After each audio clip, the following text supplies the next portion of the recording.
It's fascinating to think about what used to exist along a particular urban block over past centuries. What landmarks have been replaced by more recent construction, and which buildings have survived having stood for many generations? In this video, I'm going to look at a block of Main Street in Hartford, Connecticut, and compare it to what it was like as it was depicted in a section of the 1877 bird's eye view of the city. This is History with me, Dan Sterner. Please consider hitting the subscribe button as we explore the west side of Main Street between Park Street on the south and Buckingham Street on the north. Within the last few years, a new mixed-use development has risen at the corner of Main and Park Streets. It replaced what had been a parking lot for many years. Back in 1877, there was a modest building here that had a long history. Dating back to the early 1840s, it was the grocery store of father and son Horace and John Seymour. By the time of this photograph, circa 1900, the store was being operated by C.H. Strong. Just behind the Strong grocery store was an even more modest one-story building on the north side of Park Street. Although Strong had taken over the grocery store, John Seymour continued to own both that building and this one, which he operated as a cider warehouse.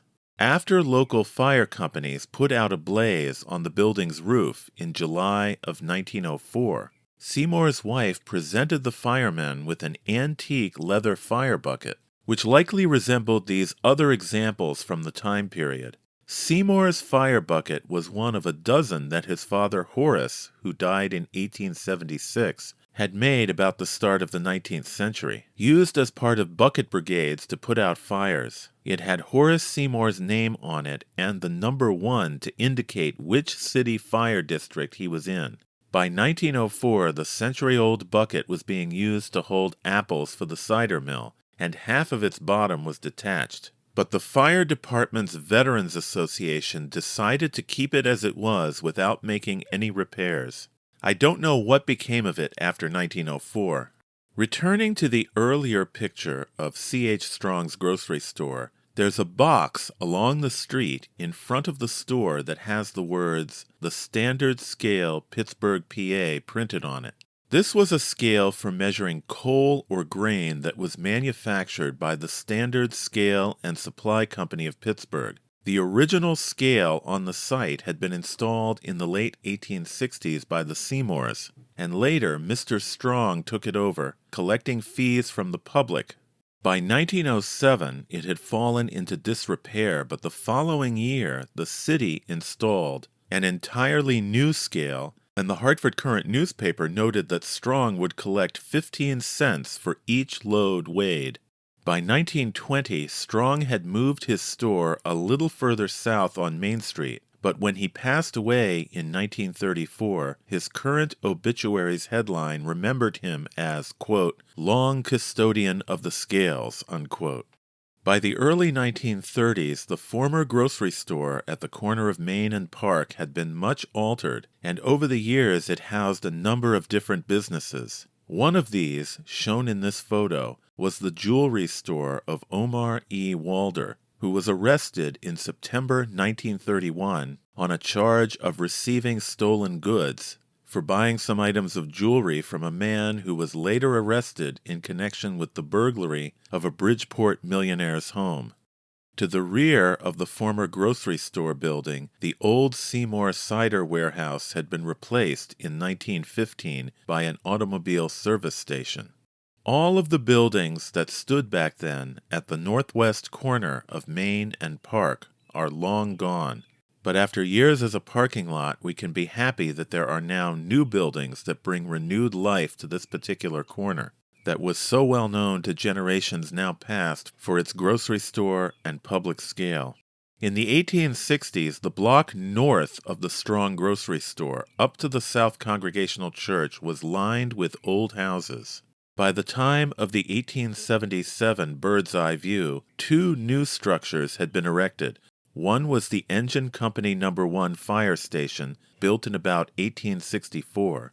The other was a substantial 5-story commercial block erected by Charles L. Seymour in 1873. This building was not profitable for him, and Aetna Life Insurance Company took possession when he failed to make his mortgage payments. I'll talk more about this building in a moment. One notable old house stood just south of the fire station.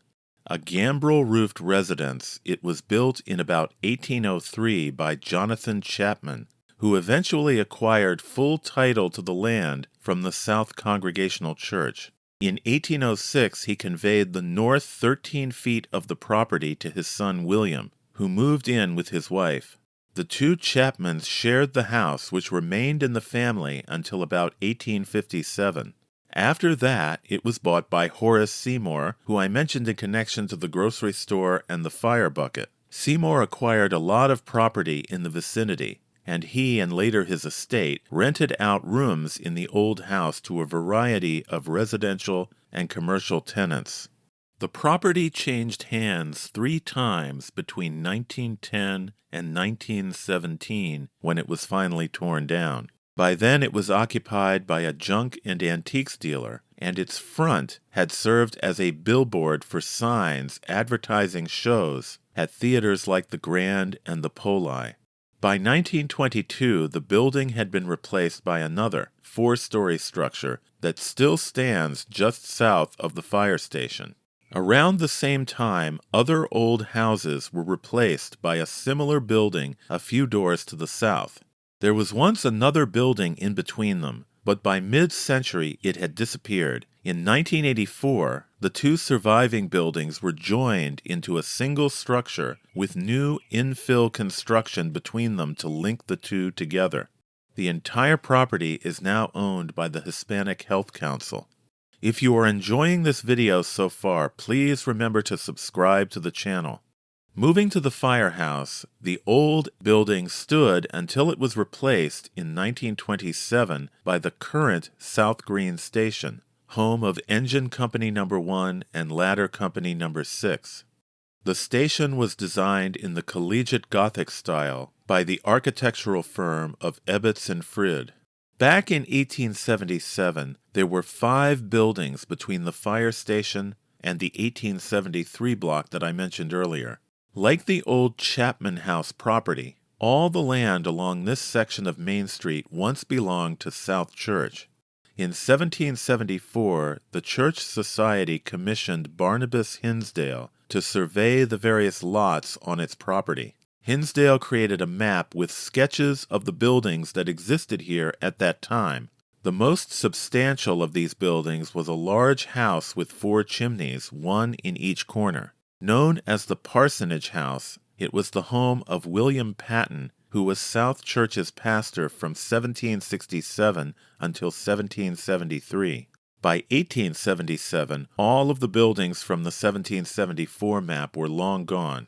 Around the middle of the 19th century, Patton's old Parsonage House had been replaced by a flat-roofed Italianate-style home. Just north of that was a wood-framed house built around the start of the 19th century. Records show that that house was leased by John Carter from the South Church Society in 1807. This image shows these 2 houses in 1915. The Italianate house on the left had had its front extended for shops, and the frame building on the right was by this time used as a 2-family tenement. The buildings had just been acquired by developers who planned to demolish them. Today, the old row of early houses is a distant memory. In this modern image, the building on the left, now home to City Kebab, replaced an Italianate house that once stood just north of the fire station. The 5-story building on the right replaced the similar Italianate house that stood on the site of the old Parsonage House of 1767 that was depicted on the 1774 map. The 3 remaining buildings depicted on the 1877 view that were south of the big 1873 block are also gone.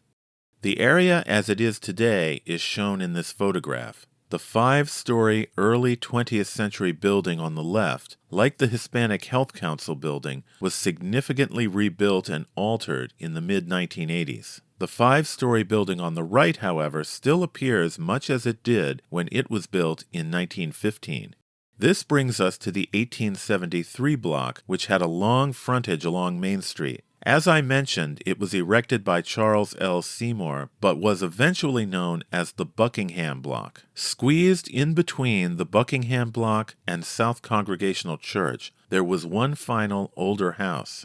This two-story building, which had a later one-story annex on its north side, was located just a few feet from the front steps of South Church. By the early 20th century, the old house was the home and office of Dr. Franklin L. Lawton, but after 20 years there he moved out, and in the early 1920s the house was replaced by a modern four-story commercial building.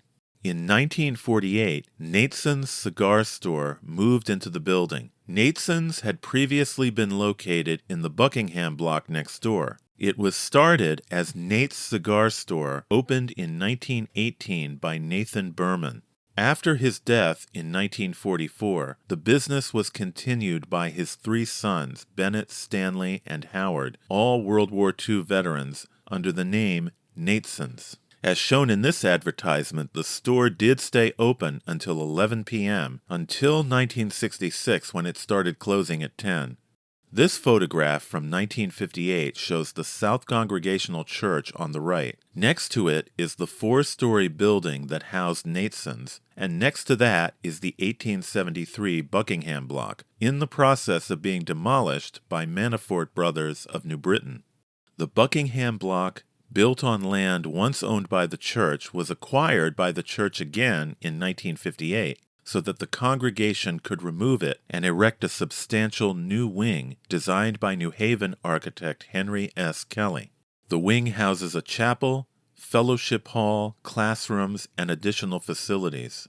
The new wing gave the church building a U shape facing Main Street, and for over a decade the Nateson building continued to stand inside the U, with the church property on its north, south, and west sides. In 1973, the store closed. The church then purchased the building and soon demolished it, leaving an uninterrupted garden area between its wings. The less ornate section of the church's Main Street front indicates the space where the Nateson building once stood. This brings us to the last and oldest surviving building on the block, Hartford's Second Church of Christ, or South Congregational Church. The congregation goes back to 1670, but the current building was erected in 1825 to 27. It was designed by architect Minard Lefebvre and has a two-story rear addition constructed in 1847 and designed by Joseph Camp. This rear section had to be repaired after being damaged by a tornado in 1979. And then, of course, there's the 1959 addition that I already mentioned.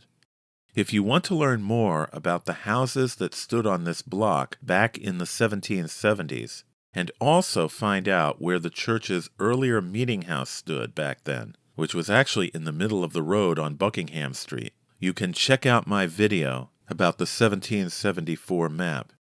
Please remember to subscribe, and thanks for watching.